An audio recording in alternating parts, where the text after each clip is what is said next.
What's going on? It's me, it's your boy. You see me, you see the book. Y'all know what time it is. So listen, today we in the book of Ruth, first chapter. We're not talking about Ruth for once. We actually talking about Orpah because I want y'all to see and understand some things. See, my first mind was to come on here and be like, oh, some of y'all ain't Ruth, some of y'all Orpah. But I had to realize Orpah was just following tradition. See, when Orpah was leaving with Ruth and Naomi after their husband passed away, the tradition states that since the sons were responsible for the mother, because her husband already passed away before the sons, that left the daughter-in-laws responsible to take care of Naomi. See, that's what the culture was at the time, because they left Bethlehem. Israelites went over to Moab, to a whole nother culture. And what y'all may not know, and what I have to make sure we got clear on, that was an interracial marriage, but they never had any kids.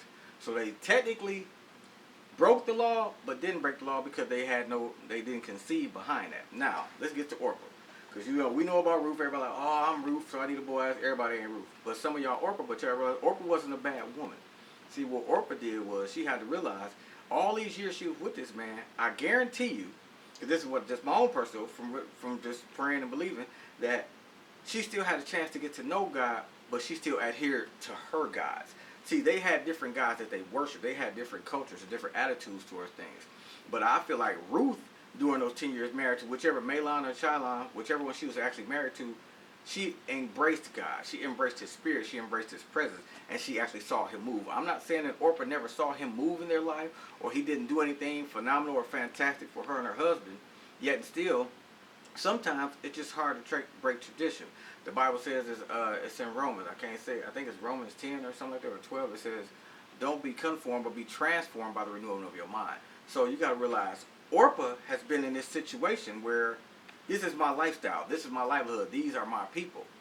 But Ruth was willing to separate herself because God had put something in her, because he had her part of the lineage of David.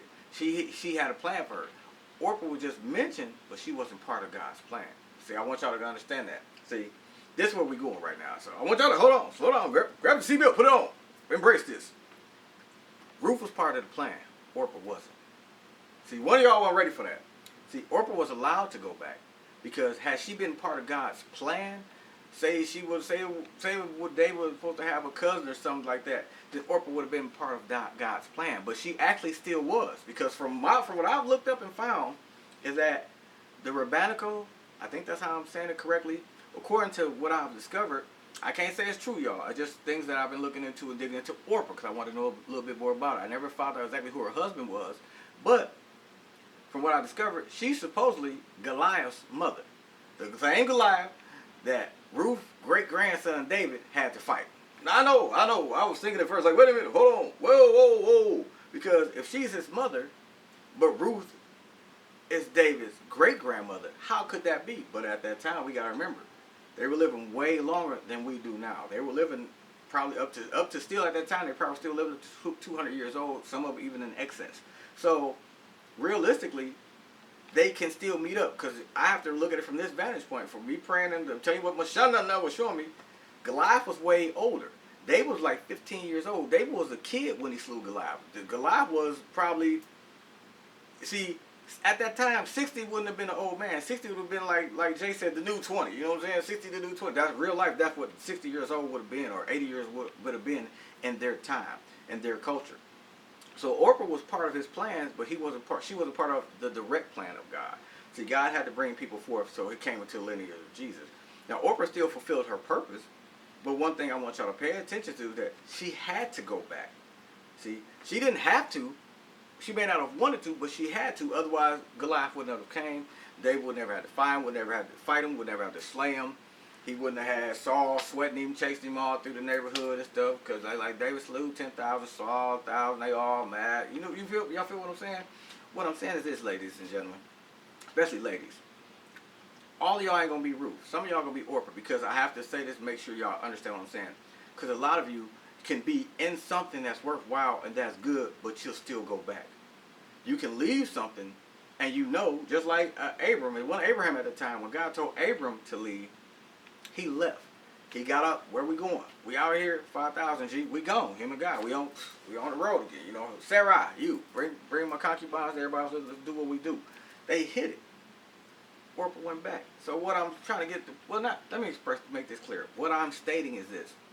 Ladies, sometimes you really shouldn't go back, but sometimes you have to, if that makes sense. See, Orpah had to go back because she had to still fulfill a purpose. Because she still had purpose, even though she went back, because her seed happened to be Goliath. Ruth had to fulfill a purpose because her seed was David. Her purpose might have been somewhat greater because of what God's plan was, because Orpah didn't have that relationship with God. Like I said, I feel like just for me reading, just going through historical and rabbinical times and cultures and things that was going on at that time, is that Ruth developed a relationship with God. I feel like Orpah never did. So I'm going to make this clear. I hope y'all grasp this.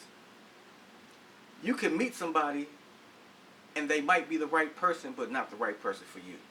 So sometimes you have to backtrack before you can go forward. Y'all may not have grasped that.